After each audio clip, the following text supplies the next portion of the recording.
market's hard, and Americans are feeling the pain at the pump. In fact, for the first time since 2022, oil prices are now more than $100 a barrel, which has led to a steep rise in gas prices.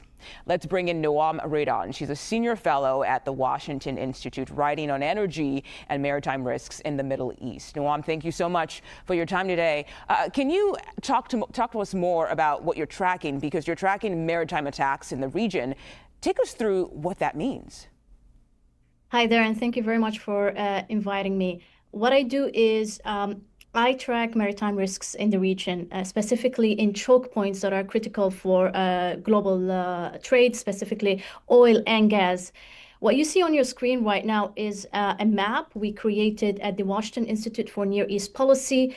We've been tracking maritime attacks in the MENA region, Middle East and North Africa, since 2017. We know exactly how state and non-state actors have been using the maritime domain as a theater of operations during conflicts and during wars, such as the Iran war that is ongoing right now. If you want, zoom in into the Persian Gulf, whoever is in control of the map, you can see exactly. Here we see the Red Sea, but let's go up a little bit, go back to the Persian Gulf, keep going exactly. What you see here is the Persian Gulf. This is where the news is right now. You can see the Strait of Hormuz, and you see a lot of dots there. These are incidents and attacks that have been taking place since at least 2018.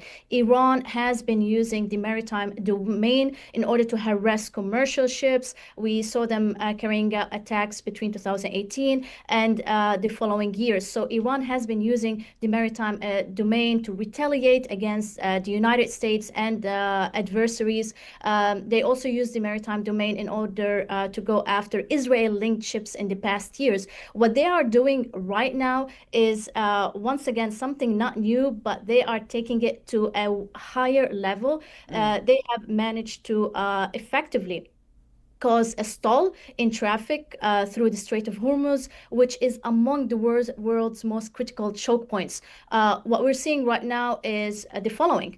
We have a region that is responsible for around 30% of a global seaborne crude that passes through Hormuz. On top of that, it is also, its share is 20% of a global liquefied natural gas. This mainly comes from Qatar. So what's happening right now is that ships are not moving. There's no tanker movement. You have very few vessels that have managed to move. These are risk takers, including a Greek-owned tanker, which we saw appearing on the radar today. And she managed to pass through the Strait of Hormuz, carrying crude oil from Saudi Arabia, specifically from Ras Tanura in Saudi Arabia and the Persian Gulf, and destined for India. So what's happening right now, we have a region very critical for global oil markets, gas and oil global markets. However, due to Iranian threats, oil and gas is not moving through the strait. So you can imagine the reaction of the markets. There are fears of supply risks in the region. Very important perspective there. So we have seen Iran target neighboring countries in this war. Just how big of a setback could this be for the ongoing war? So far, definitely we've seen attacks. Saudi Arabia, for instance, has intercepted and destroyed several drones that were heading towards a giant oil field, the Shaiba. It has a production capacity of around 1 million barrels per day. Of course, they destroyed those drones, but Iran is keeping the pressure on neighboring Arab Gulf countries. Some states in the region can cope with any disruption. However, I would like to note that there are countries like Iraq that is highly dependent on oil revenues.